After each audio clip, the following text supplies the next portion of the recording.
Hi, welcome to my channel. In this video, I'm going to show you how to crochet full granny squares as well as half granny squares for you to use to transform your denim jacket into granny square jacket or cardigan.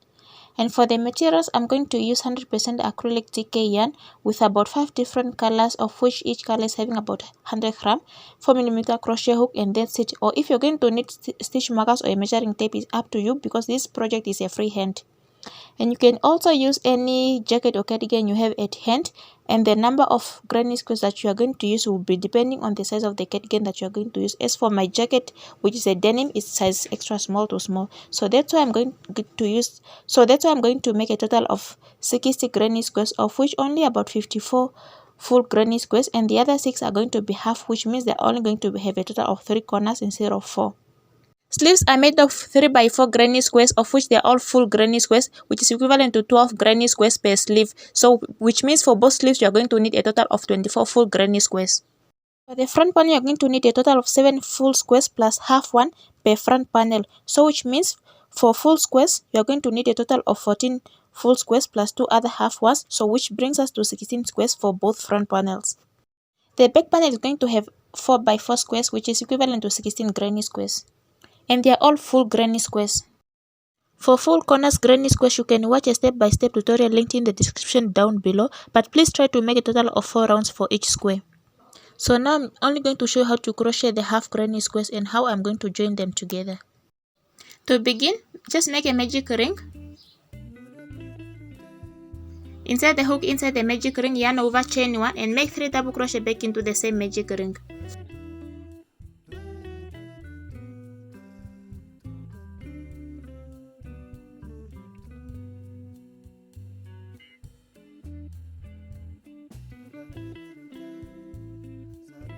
Chain 2 to create your first corner and make more 3 double crochet back into the same magic ring.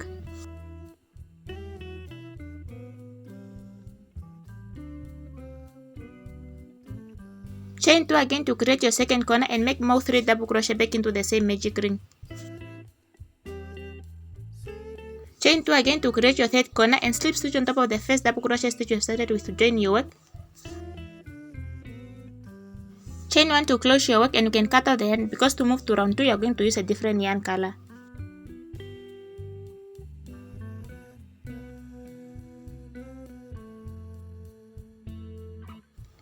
To start with round 2, make a slip knot and you're going to work in one of the corner, actually in one of those chain 2 spaces that you have made on your previous round. So just insert the hook like that, yarn over, pull through, chain 1 to fully attach the yarn, then make 3 double crochet back into that same space.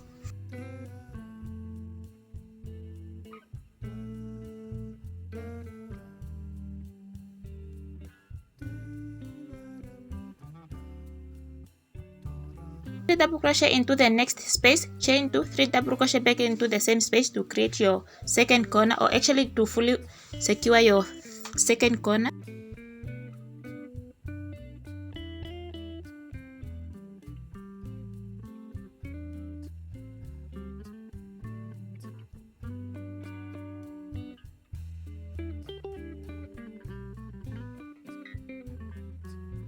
Make 3 double crochet into the next corner, chain 2, 3 double crochet back into it again before you move to the first corner that you have started with, which is the third corner.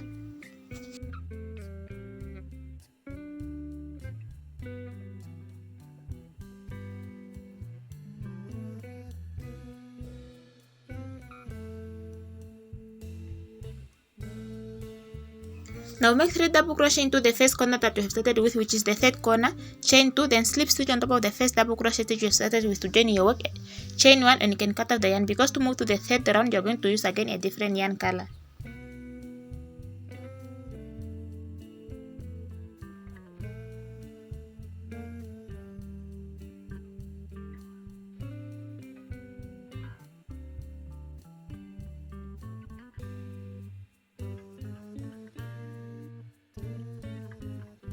To start with round 3, make a slip knot and you're going to start in one of the corner as well. So just insert the hook in one of the corner, chain 1 to fully attach the yarn, then make 3 double crochet back into the same space.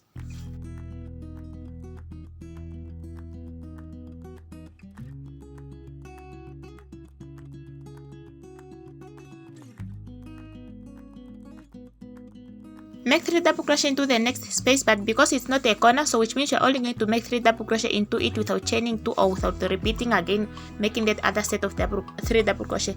Then make 3 double crochet into the next space, which is the corner. In that case, chain 2, make 3 double crochet back into the same space.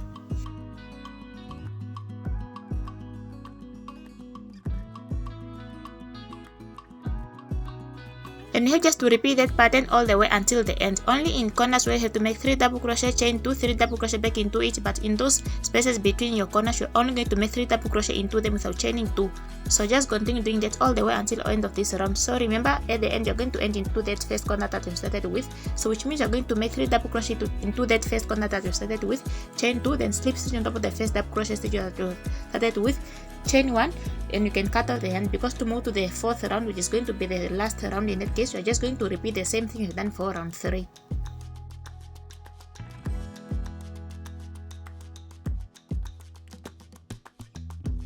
And for half granny squares, in this case I have changed my mind, so I have only ended up making only 2 half ones, of which they are only going to be going on the front panels. For sleeves, I decided to take 1 row off because my sleeves were ending up way too long, but if you want your sleeves to be long, then just go ahead making also again more extra half granny squares, but in my case I'm only going to make a total of 2 half squares. So as you can see, this is a half granny square which is having only 3 corners, and this is a completed one with 4 corners.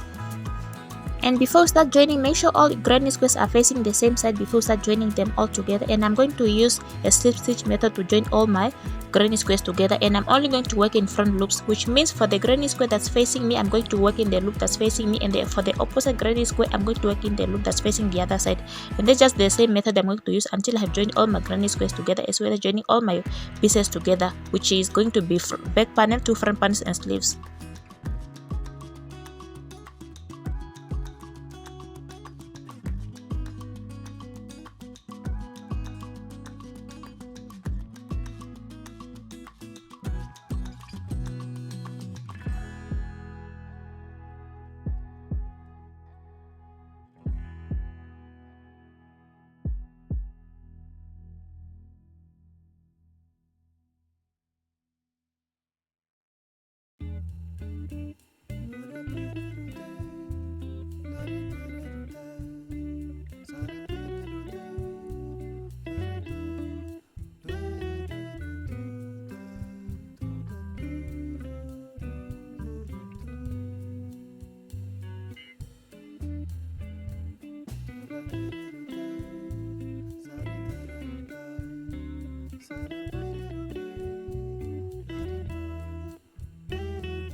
Joining panels together, make sure the back panel's wrong side is facing down and place front panels on top of the back panel with wrong sides facing up and half granny squares facing each other.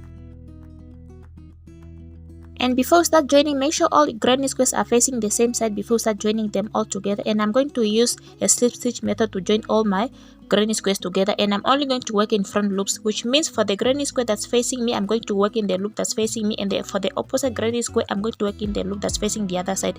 And that's just the same method I'm going to use until I have joined all my granny squares together, as well as joining all my pieces together, which is going to be back panel, two front panels, and sleeves.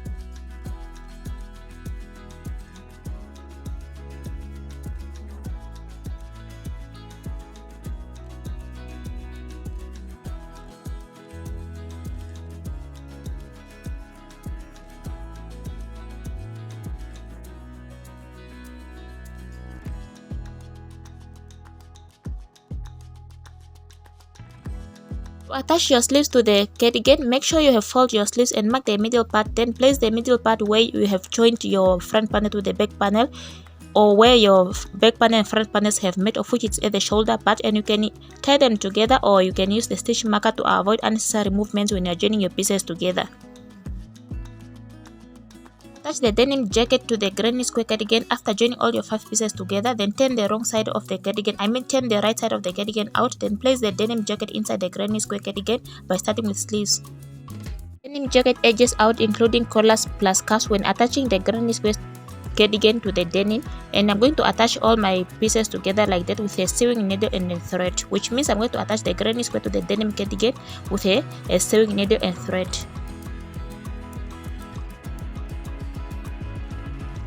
There is a white space at the back of the denim jacket. I'm going to add 2 to 3 rows of granny stitch to fill up the space.